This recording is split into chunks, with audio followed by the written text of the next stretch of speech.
Okay, तो guys again welcome to final day of training. ठीक है, अभी जो भी आगे की बात करेंगे हम लोग एनालिसिस ग्रुप में करेंगे। आज मैं आप लोगों को प्रॉपर फंडामेंटल एनालिसिस सिखा दूंगा और फंडामेंटल एंड टेक्निकल्स को यूज करके कैसे हम काम करेंगे आज हम वो भी देखेंगे। ठीक है, तो सबसे पहले गाइज देखो, मुझे एक बात बताओ आप लोग। ठीक है, in stock market, okay, in stock market there are almost 7,000 plus stocks. ठीक है, 7,000 से भी ज्यादा स्टॉक्स है अपने पास। ठीक है, और अगर मैं इन्हीं स्टॉक्स की बात करता हूं मैं, तो सेक्टर वाइज में अगर हम इनको डिफाइन करेंगे तो देयर आर 50 प्लस सेक्टर्स। ठीक है, अपने पास 50 प्लस सेक्टर्स है। अभी मुझे गाइस आप लोग बताओ चैट बॉक्स में कि अगर मैं एनालिसिस करने बैठूंगा तो कौन सी चीज मेरे लिए आसान रहेगी, या तो स्टॉक्स पे मैं एनालिसिस करूंगा या फिर सेक्टर्स पे एनालिसिस करूंगा। गाइस क्विकली मुझे चैट बॉक्स में बताइए जल्दी से, कौन सा एनालिसिस सही रहेगा। Everyone quickly. Sector, right, very good, perfect. तो गाइस अभी देखो, सेक्टर्स एनालिसिस करने के लिए मैं पर्सनली जो मेथड यूज करता हूँ मैं आप लोग को बता देता हूँ। इसके लिए हमें दो वेबसाइट्स लगेंगी। The number one website is investing.com। ठीक है, और आपका जो नंबर टू वेबसाइट है that is trading view dot ये tickertape.com। ठीक है, ये दो वेबसाइट्स है आपके।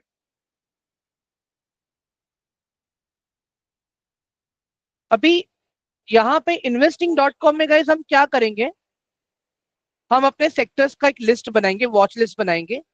ठीक है,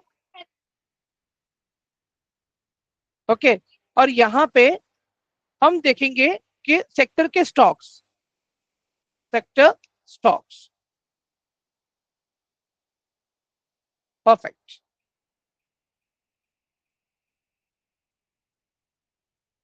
गाइस मेरा स्क्रीन एकदम विजिबल है राइट आप लोग को? Everyone, the fonts are clearly visible right? Please kindly let me know the fonts are clearly visible और not. Okay, very good, perfect.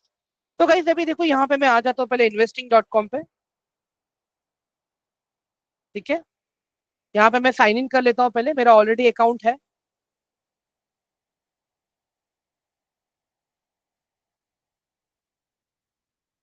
एक सेकंड है गाइस, या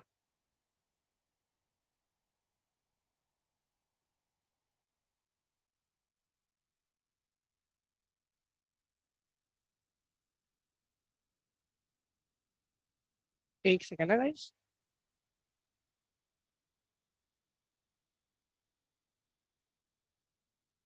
ओके,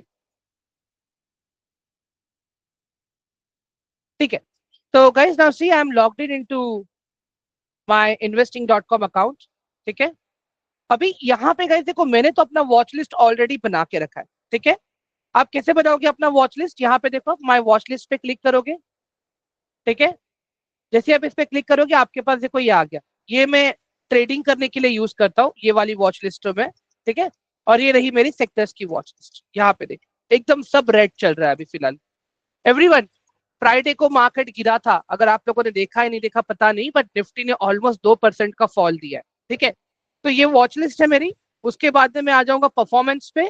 ठीक है, एंड परफॉर्मेंस पे आप यहाँ पे अगर देखोगे ध्यान से, ठीक है, लास्ट 1 वीक में जो सबसे बुरा गिरा है, कौन गिरा है?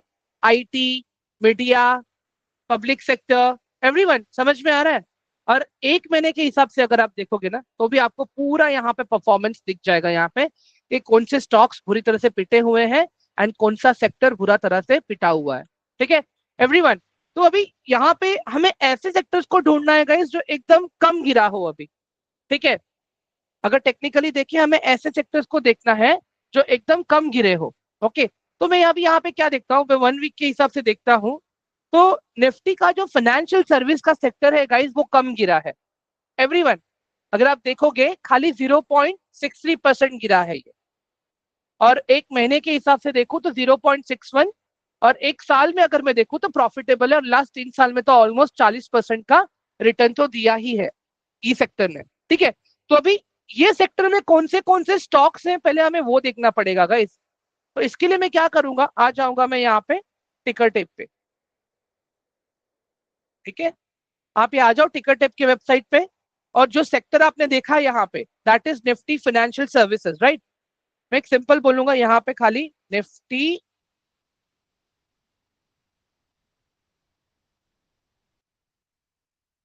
ये आ गया, देखो निफ्टी फाइनेंशियल सर्विसेज का इंडेक्स आपके पास आ गया, इस पे क्लिक कर लो। ठीक है, अभी अपने पास गाइस ये निफ्टी का फाइनेंशियल सर्विस का ये पूरा ओपन हो जाएगा।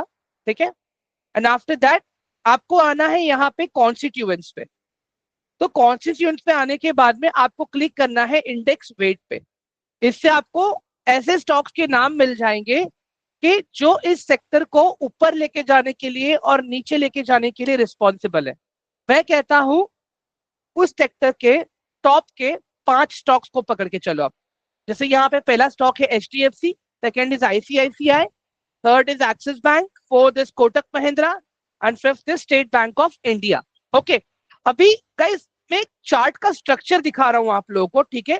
खाली आप लोग वो चार्ट का स्ट्रक्चर देख लेना और उसके बाद में वो स्टॉक का स्ट्रक्चर देखेंगे हम लोग, आप लोगों को आइडिया आ जाएगा कि मैं क्यों आप लोगों को बोल रहा हूं कि सेक्टर्स पे आप लोग पहले काम करो। ठीक है, जस्ट गिव मी 1 सेकेंड, मैं क्विकली यहाँ पे ओपन कर लेता हूँ। एक सेकेंड ना, लेट मी लॉग इन। ठीक है, अभी यहाँ पे guys I will just go to indices. Okay, यहाँ पे ले लेता हूँ मैं निफ्टी, ये आ गया अपना निफ्टी फाइनेंशियल इंडेक्स मेरा लॉन्च चार्ट। अभी गाइस यहाँ पे आप लोग इसका चार्ट देख लो पहले।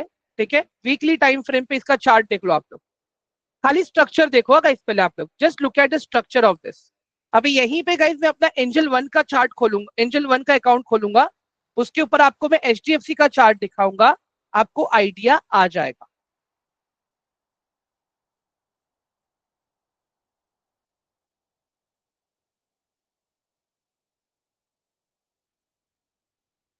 1 मोमेंट गाइस, देखो ये प्रोसेस आपको थोड़ा लेंदी लग रहा है अभी क्योंकि आप फर्स्ट टाइम कर रहे हो इसके लिए, बट ट्रस्ट मी अगर एक बार आपने इसको अपना हैबिट बना लिया ना, वीक के एंड में, मतलब आज फ्राइडे, मतलब फ्राइडे आफ्टर मार्केट या सैटरडे संडे को बैठ के अगर आप इसका प्रॉपर अपना एनालिसिस करोगे, आप लोगों को आइडिया आ जाएगा। ठीक है, अभी गाइस देखो मैं यहाँ पे HDFC का चार्ट ओपन करने जा रहा हूं मैं। ठीक है,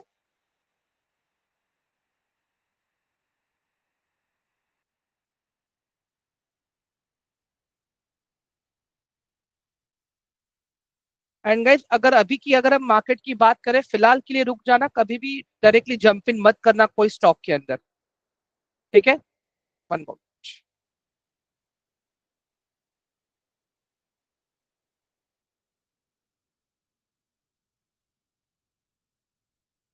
ठीक है गाइस, अभी यहाँ पे देख लो आप लोग, मैं इसको भी वीकली टाइम फ्रेम पे लेके आ रहा हूँ अभी। ठीक है गाइस, ये वाला स्ट्रक्चर देख लो पहले, अभी ये स्टॉक का स्ट्रक्चर है। ठीक है, और ये आपके इंडेक्स का स्ट्रक्चर है। सिमिलर दिख रहा है या नहीं दिख रहा है? Everyone please let me no in chat box quickly.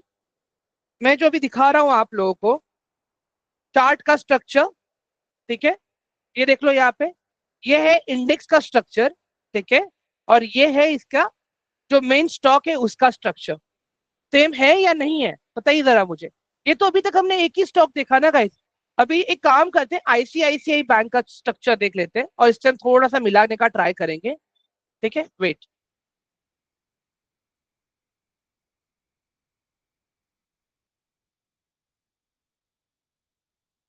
Guys ICICI bank का स्ट्रक्चर देखो, एवरीवन ICICI बैंक का स्ट्रक्चर देखो अभी, और आप लोग इसका स्ट्रक्चर देखो अभी।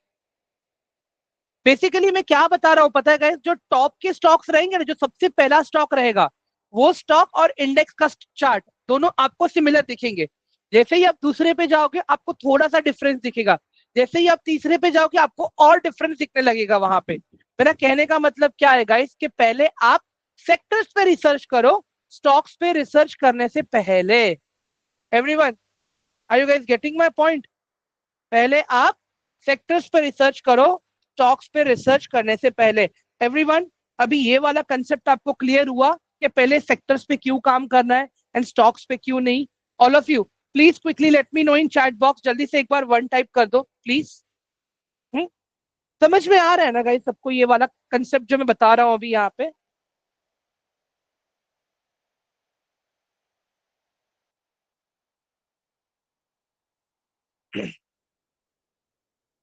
गाइस देखो, मैं एक सिंपल सा चीज बताता हूँ, ठीक है।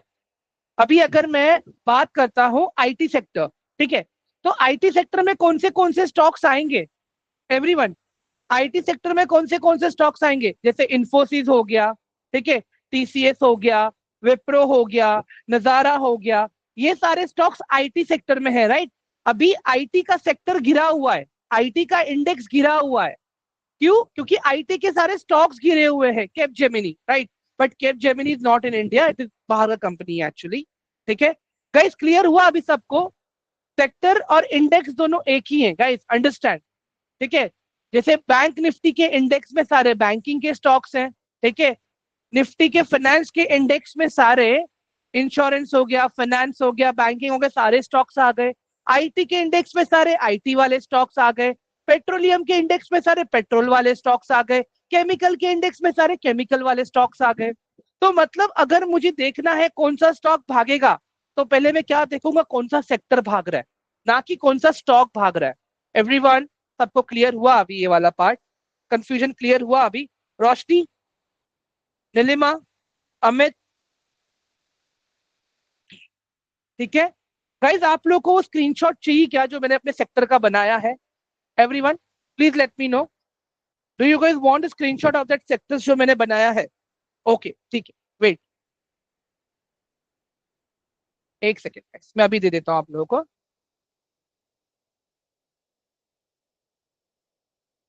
एक सेकेंड ना गाइज, इसको मैं थोड़ा सा छोटा कर लेता हूँ।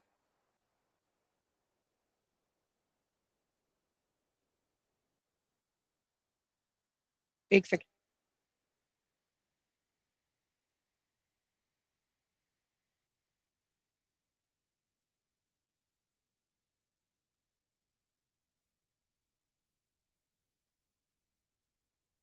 ठीक है गाइज, अभी ये मैंने आप लोग को जस्ट भेजा है ग्रुप के अंदर, एक बार प्लीज चेक कर लो आप लोग।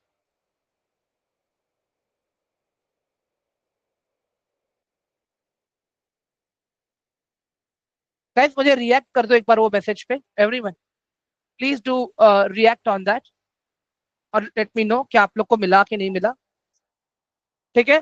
तो ये बात हो गई गाइज अभी अपने, ठीक है। नॉर्मली पहले हमने सेक्टर्स को देखा, सेक्टर्स के बाद में हमने देखा कौन सा सेक्टर भाग रहा है, फिर हमने उस सेक्टर के स्टॉक को सिलेक्ट किया, ठीक है। Everyone, perfect. अभी यहाँ पे अभी आगे कैसे काम करना है पहले मैं अभी आपको वो बताता हूँ, ठीक है। गाइस देखो, किसी भी कंपनी का अगर मुझे फंडामेंटल एनालिसिस देखना हो तो उसमें मुझे क्या क्या देखना है मैं पहले वो बताऊंगा आप लोग को, वेट, ठीक है। अगर मुझे किसी भी कंपनी का फंडामेंटल एनालिसिस देखना है तो very first thing what I will do is I look at ROCE, that is the full form of ROCE is return on capital employed, return on capital employed। अभी guys return on capital employed का मतलब क्या होता है, ध्यान से सुनना जो मैं बता रहा हूं आप लोगों को, ठीक है। फॉर एग्जाम्पल, अभी अपने पास आदित्य है, ठीक है। आदित्य का जिम का बिजनेस है। आदित्य ने खुद की जेब से 1 लाख रुपया डाला और आदित्य ने बैंक से 1 लाख रुपए का लोन भी उठाया। अब आप लोग मुझे बताओ गाइस, आदित्य के पास टोटल कैपिटल कितना है बिजनेस करने के लिए? Everyone, quickly please answer my question. 1 lakh रुपया आदित्य ने खुद की जेब से डाला, 1 लाख रुपया आदित्य बैंक से लोन उठाया। Now how much capital does Aditya have? 2 lakh rupees, right. अभी ये 2 लाख रुपीज को यूज करके आदित्य कितना बिजनेस कर रहा है, उसको हम कहते हैं return on capital employed. Everyone, समझ में आ गया सबको अभी ROCE? हाँ, ऑल ऑफ यू, मतलब आई मीन टू से कि जो भी कैपिटल है उसको यूज करके आदित्य ने कितना रिटर्न कमाया। मैं बात कर रहा हूं गाइस ग्रॉस की, हाँ, it is not about net returns, I am talking about gross returns over here, ठीक है। तो ये कितना होना चाहिए गाइस, मैं आपको बताता हूँ। ऑन एन एवरेज गाइस अगर आप देखोगे ये जो बेसिक जो होता है इट शुड बी एटलीस्ट 13% से ज्यादा होना चाहिए। मतलब ईयर ऑन ईयर आदित्य को 13% का तो निकालना ही पड़ेगा, ठीक है। उसके बाद में आता है गाइस ROE। ROE का मतलब होता है रिटर्न ऑन इक्विटी। आरओई का मतलब होता है रिटर्न ऑन इक्विटी। अभी गाइस देखो, जब आरओसीई बढ़ेगा तब जाके रिटर्न ऑन इक्विटी बढ़ेगा ना एवरीवन। जब आरओसीई बढ़ेगा तब जाके रिटर्न ऑन इक्विटी बढ़ेगा या नहीं बढ़ेगा, बताओ जरा मुझे, ऑल ऑफ यू। समझ में आ रहा है? अभी किसी भी इक्विटी या किसी भी स्टॉक का या शेयर का प्राइस कब बढ़ेगा, जब वो कंपनी अच्छे रिजल्ट्स को प्रोड्यूस करेगी तब, राइट? जब वो कंपनी अपना ग्रॉस बिजनेस अच्छे से बढ़ाएगी तब, राइट एवरीवन? समझ में आ रहा है आप लोगों को? तो गाइस देखो, अगर आरओसी बढ़ रहा है ना, तो बाय डिफॉल्ट आपका आरओई भी बढ़ेगा। अगर आरओसी आपका नियर बाय 13-15 के पास है, तो आपका आरओई नियर बाय 10% के आसपास मिनिमम होना चाहिए। ठीक है एवरीवन? क्लियर है सबको ये वाला पार्ट अभी, ऑल ऑफ यू, क्विकली? ठीक है। उसके बाद में आता है डेट टू इक्विटी रेशियो, ठीक है, जिसको हम कहते हैं DE, debt to equity ratio. अभी गाइज ये क्या है पता है? डेट टू इक्विटी रेशियो मतलब कंपनी ने कितना उधार लिया है। इसका मतलब है कंपनी ने कितना उधार लिया है। गाइस देखो, किसी भी कंपनी का डेट, अभी हम लोग बिगिनर्स हैं, ठीक है, हम लोग अभी सीख रहे हैं। मुझे पता है गाइस, देखो अभी आप लोग बड़े कैपिटल से ट्रेड करने के लिए, इन्वेस्ट करने के लिए आप लोग को भी डर लगेगा। क्यों? क्योंकि ये सारे टर्मिनोलॉजीज पता ही नहीं है। एज अ सेफर साइड के लिए, ठीक है, as a safer side guys, ठीक है, डेट टू इक्विटी रेशियो किसी भी कंपनी का 1 से कम होना चाहिए। ठीक है, 1 से कम होना चाहिए। अगर उसमें भी आप गाइस अगर स्मॉल कैप और मिड कैप में ट्रेड कर रहे हो, ठीक है, तो फिर वो तो गाइस 0.70 से कम होना चाहिए। हाँ, अगर आप लार्ज कैप में ट्रेड कर रहे हो तो 1 से कम होना चाहिए। अगर आप मिड कैप स्मॉल कैप में ट्रेड कर रहे हो तो it should be less than 0.7। Everyone, clear हुआ अभी आप लोगों को ये वाला पार्ट भी? लार्ज कैप, मिड कैप, ये सारी चीजें मैंने आप लोगों को डे 1 के ट्रेनिंग में समझाया था। अमित सर, मैंने ना सब कुछ अपना रेडी करके रखा है आप लोगों के लिए। ये खाली मैं आप लोगों को पहले इसके मतलब समझा देता हूं मैं। तो क्या हो जाएगा, एक ही स्क्रीन पे आपको सारे वैल्यूएशन दिख जाएंगे। ठीक है, so please be rest assured. ठीक है अमित सर, एवरीवन, समझ में आ गया अभी आप लोगों को डेट टू इक्विटी भी? Okay, perfect. After debt to equity guys, quarterly results, company के क्वार्टरली रिजल्ट्स, जिसमें हम लोग कंपनी का ग्रॉस एंड नेट प्रॉफिट देखते हैं। सेम फिर हम लोग ईयरली, ईयरली में भी हम लोग गाइस 5 इयर्स का ग्रॉस एंड नेट देखते हैं। इसी के साथ में गाइस हम लोग शेयर होल्डिंग पैटर्न देखते हैं। होल्डिंग पैटर्न, अभी गाइस देखो शेयर होल्डिंग पैटर्न क्या होता है कि अगर एक कंपनी का 100% शेयरिंग है, ठीक है, अगर एक कंपनी का 100% शेयरिंग है, तो उस 100% में से ओनर ने अपने पास कितना रखा है, ठीक है, हम जैसे शेयर होल्डर्स के पास कितना है, बाकी छोटे छोटे शेयर होल्डर्स के पास कितना है, ये मुझे कैसे पता चलेगा? कंपनी के शेयर होल्डिंग पैटर्न से पता चलेगा। गाइस मुझे एक बात बताओ, किसी भी कंपनी का शेयर होल्डिंग पैटर्न अगर 45% से कम है, तो ऐसी कंपनीज को हमें ट्रस्ट नहीं करना है। Everyone, are you guys getting my point? जैसे मैंने कहा कि रोशनी का, इमेजिन कर लो एक अच्छा सा ब्यूटी प्रोडक्ट्स का बिजनेस है, ठीक है, जो बड़े लेवल पे चलता है, बट रोशनी का खुद का उस बिजनेस के अंदर शेयरिंग कितना है? खाली 30% है। तो क्या आप लोगों को उस बिजनेस में कॉन्फिडेंस आएगा इन्वेस्ट करने के लिए? बताइए जरा मुझे एवरीवन। नहीं, राइट? तो एटलीस्ट 45% से ज्यादा होना चाहिए। सिंपल है। क्लियर है सबको अभी ये वाला पार्ट? एवरीवन, मैंने क्या बोला? शेयर होल्डिंग पैटर्न में प्रमोटर्स की होल्डिंग 45% या उससे ज्यादा होनी चाहिए। ठीक है, चलो अभी इन सब पूरे डेटा को इंटरप्रेट कैसे करते हैं पहले हम लोग ये देखते हैं। Okay, let's understand this now, one moment. इसके लिए हम कहा जाएंगे गाइस? इसके लिए हम आ जाएंगे स्क्रीनर पे, ये रहा screener.com। मैं लॉग इन कर लेता हूँ गाइस इसमें पहले।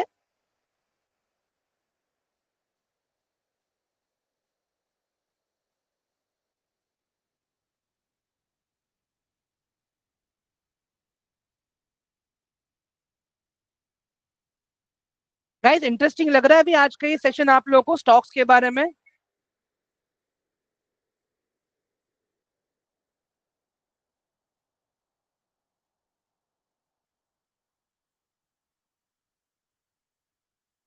ठीक है गाइस, अभी यहाँ पे देख लो, मैंने एक स्क्रीनर ऑलरेडी बना के रखा है आप लोगों के लिए।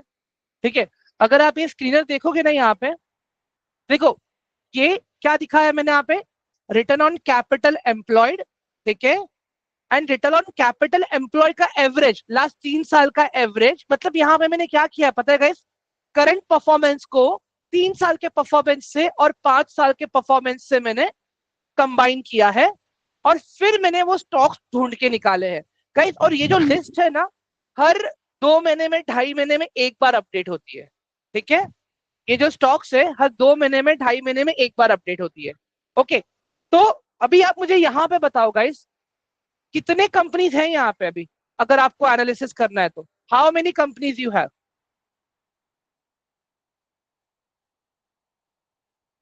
Everyone, how many companies we have right now?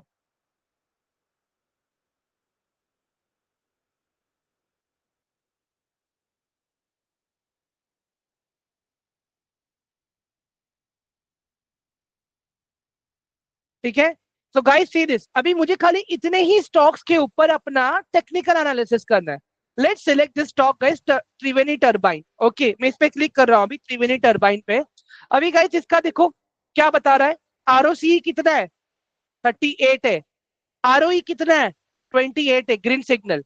Date to equity कितना है, 0.01 है। प्रमोटर होल्डिंग कितना है, 55.8 है। एवरीवन गाइस, वैल्यूएशन मीट हो रहा है इसका? हेलो एवरीवन, वैल्यूएशन मीट हो रहा है कि नहीं हो रहा है ये स्टॉक का? बताइए जरा मुझे क्विकली। वैल्यूएशन पार्ट मीट हो रहा है आपका, चलो ग्रेट। उसके बाद में अगर अभी हम यहाँ पे देखेंगे दूसरा पार्ट, कंपनी का क्वार्टरली रिजल्ट्स। गाइस ये देख लो यहाँ पे, ये कंपनी का क्वार्टर रिजल्ट्स है। देखो, दिसंबर 2024 में 503 करोड़, दिसंबर 2023 में 432 करोड़, दिसंबर 2022 में 326 करोड़, दिसंबर 2021 में 225 करोड़।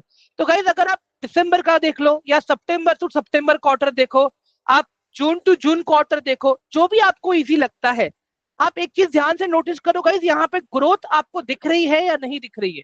बताओ जरा मुझे। जो भी इसका ग्रॉस बिजनेस हो रहा है, that is the growth. Like similarly अगर आप यहाँ पे नेट प्रॉफिट में भी देखोगे ना, यही ग्रोथ हमें यहाँ पे भी देखने मिल रही है। ठीक है, सिमिलरली आप आ जाओगे ईयरली पे। अभी आप लास्ट 5 साल का देखोगे ना गाइस, 1, 2, 3, 4, 5, मतलब 2020 में इनका जो बिजनेस था दैट वाज 818 सीआर, जो बढ़कर 2024 में हो गया है 1654 सीआर, ऑलमोस्ट डबल हुआ है। और गाइज अगर अभी आप देखोगे ना यहाँ पे इसका ट्रेलिंग 12 मंथ्स का, जो अभी फाइनेंशियल ईयर करंट चल रहा है, जो एंड होने वाला है मार्च में, ऑलरेडी 1926 करोड़ क्रॉस कर चुके हैं ये लोग। एवरीवन क्लियर है? सिमिलरली गाइज आप देखो, किसी भी कंपनी का अगर ग्रॉस बिजनेस बढ़ रहा है, तो जाहिर सी बात है उसका नेट बिजनेस भी तो बढ़ना चाहिए। कि भाई घर पे खुद भी तो कितना लेके जा रहा है, खाली बढ़ा हुआ बिजनेस नंबर दिखा रहा है। तो गाइज अगर आप देखोगे यहाँ पे कंपनी का नेट प्रॉफिट भी बढ़ रहा है। If you see March 2020 it was 122 CR, जो बढ़ के हो गया सीधा 269। और अभी अगर मैं ट्रेलिंग 12 मंथ इसका मैं देखता हूं, ऑलरेडी गाइस 340 सीआर क्रॉस कर चुका है। अब समझ में आया गाइस वो रेशियोज पे हम क्यों बात कर रहे थे? और ऑलरेडी गाइस देखो मैंने आपको सारी चीजें बना के दे दी है। अभी मुझे एक बात बताओ गाइस आप लोग, 7,000 स्टॉक्स पे काम करना आसान है, या ऐसा कोई स्क्रीनर जिसका फंडामेंटली अपने को स्ट्रॉन्ग स्टॉक्स अपने आप मिल जाते हो वहां पे, उस पे काम करना आसान है? एवरीवन क्विकली बताओ मुझे। ठीक है, चलो अभी थोड़ा सा इसका टेक्निकल पार्ट देखते हैं ना गाइस। अभी अभी इसको मैं, ये तो अभी फंडामेंटल देखा। Fundamentally you are happy right everyone? Fundamentally you are happy with this stock? बताइए जरा मुझे एवरीवन, फंडामेंटली आप खुश हो ये स्टॉक से? ठीक, चलो अभी हम लोग त्रिवेणी टर्बाइन ओपन कर लेते हैं यहाँ पे।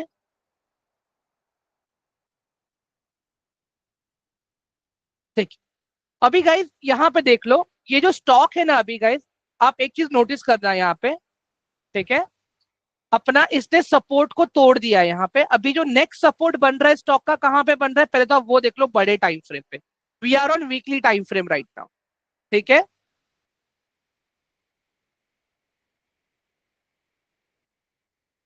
एक सेकेंड ना। अभी जो ये एरिया है गाइज, ये वाला area, it is a very nearest support. Guys देख लो, ये जो एरिया है ये नियरेस्ट सपोर्ट है। हम ये कहां से देख रहे हैं, 19 फरवरी से लेके अभी का देख रहे हैं हम लोग। ठीक है, अभी ये इसका नियरेस्ट सपोर्ट बन रहा है। ठीक है गाइज, ध्यान से देखना अभी यहाँ पे, अगर यही चीज अभी मैं डेली टाइम फ्रेम पे आ जाऊंगा ना, तो आपको ये भी अपडेट दिख जाएगा यहाँ पे। सी दिस,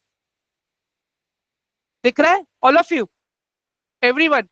जब अभी यहाँ पे कोई आपका पॉजिटिव प्राइस एक्शन बनेगा, या तो फिर जो कैंडल पॉजिटिव कैंडल बनेगा, जो मैंने आपको बताया है, मैंने जो कल स्क्रीनशॉट्स आपको भेजे हैं वो हिसाब से, तब जाके आप अपना एक अच्छा सा एंट्री प्लान कर सकते हो अपने रिस्क मैनेजमेंट के साथ में। एवरीवन, समझ में आ रहा है अभी आप लोगों को कि फंडामेंटल्स एंड टेक्निकल्स दोनों को मिलाना क्यों इंपॉर्टेंट है? ऑल ऑफ यू क्विकली जल्दी बताइए मुझे। गाइस अगर आप ये देखोगे ना, ये स्टॉक कहां तक गया है, एट मतलब ऑलमोस्ट 900 के आसपास जाके सीधा नीचे, अभी मतलब ऑलमोस्ट कितना कितना परसेंट सस्ता हुआ है पता है ये स्टॉक आपको, जबकि फंडामेंटल्स भी सही है, सब कुछ एकदम परफेक्ट है। अभी तक ये स्टॉक ऑलमोस्ट गाइस, अगर मैं देखूं यहाँ पे, 83% करेक्ट हुआ है गाइस, 83%। समझ में आ रहा है अभी आप लोगों को? एवरीवन, आई होप कि आप लोगों को ये समझ में आ गया राइट, कि ये चीजें किस तरह से काम करेंगी फंडामेंटल एनालिसिस के मामले में। ठीक है, अभी मैं क्या करता हूँ गाइस, यहाँ पे मैं आप लोगों को एनालिसिस ग्रुप का भी एक्सेस दे देता हूँ। ठीक है, एंड कल भी ट्रेनिंग है गाइस एक, ठीक है, एडवांस वाली ट्रेनिंग रखी, जहां पे कल मैं टाइम फ्रेम्स को डिस्कस करूंगा, मैं कल फिर से स्टॉक्स पे डिस्कस करूंगा। इस देखो, मैं सेक्टर्स को कल डिस्कस करने वाला हूं आप लोगों के साथ में, wherein you will come to know which sectors are going to outperform जब मार्केट अपना रिवर्सल लेगा। मतलब अभी तो मार्केट नीचे गिर रहा है ना कंटिन्यूसली। ठीक है, जैसे ही मार्केट रिवर्सल लेगा तब कौन से सेक्टर्स में इतना पोटेंशियल है कि जो अच्छा रिटर्न देंगे। साथ ही में गाइज हम लोग थोड़े बहुत स्टॉक्स के बैलेंस शीट्स को स्टडी करेंगे। ठीक है, तो will try to understand that. तो देखो एक रिक्वेस्ट है मेरी गाइज, देखो वो जो टाइमिंग का जो वोटिंग रखा है स्लॉट मैंने वहां पे, ठीक है, उसके ऊपर वोटिंग कर देना गाइज, मैक्सिमम जो टाइम पे वोट रहेगा, ठीक है, उस टाइम पे हम लोग ट्रेनिंग ले लेंगे। क्लियर है सबको, ऑल ऑफ यू? मैंने 3 टाइम्स रखे हैं आप लोगों के लिए वहां पे। Am I clear? ठीक है, परफेक्ट। और अभी गाइज मैं आप लोगों को यहाँ पे एक एनालिसिस ग्रुप का भी एक्सेस दे देता हूँ, जस्ट गिव मी 1 सेकेंड।